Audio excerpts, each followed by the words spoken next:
History, a famous World War II correspondent once pointed out, looks queer when you're standing next to it.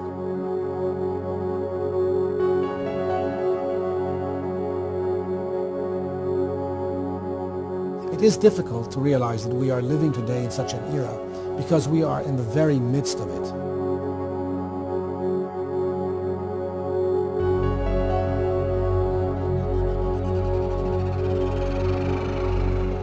Yet years from now, when historians will start going back over the past, they will discover that indeed there were tectonic changes that occurred in the year 2011. Whether we are able to recognize it or not, we are going through a remarkable period, and how we behave today will serve as the basis upon which our grandchildren and our great-grandchildren will look back at us and judge us accordingly.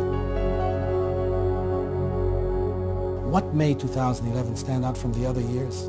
The so-called Arab Spring and the fallout that emerged from it. Although it got off to a positive start with the overthrow of two dictatorial regimes in Tunisia and Egypt, in a relatively short time, it later stalled and got bogged down in political mire and widespread violence in Libya, Yemen, and Syria.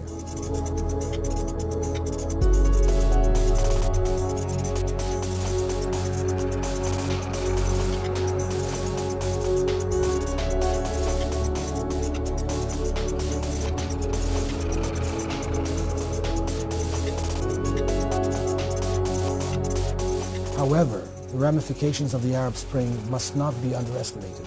They are huge. They are potentially larger than any other movement that was ever adopted in the region. Larger than Nasserism and his Pan-Arabist movement. Larger than the Baathists, who have kept two major countries in the Middle East chained to the political equivalent of the Dark Ages.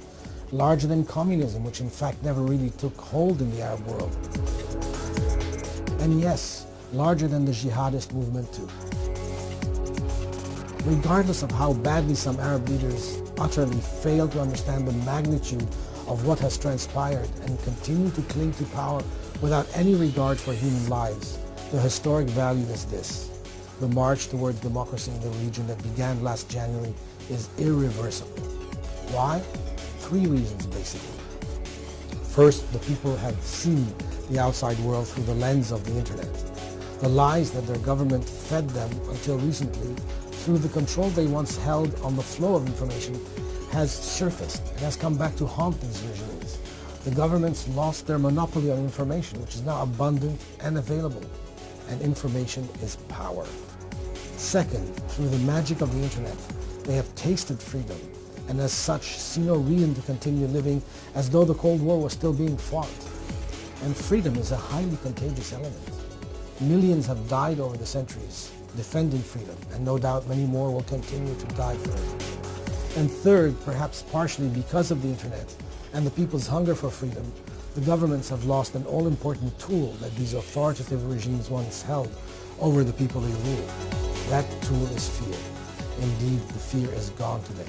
This is an historic yet precarious time for the Middle East, with some countries undergoing major changes, pushing aside decades of dictatorships and reaching out for greater democracy and to have a voice in the manner in which they are governed. We hope that our voice, the Global Voice Hall, will help contribute towards making this world a better one for our children and for their children. We hope that you will join us and make your voice heard, because your children will one day judge you too.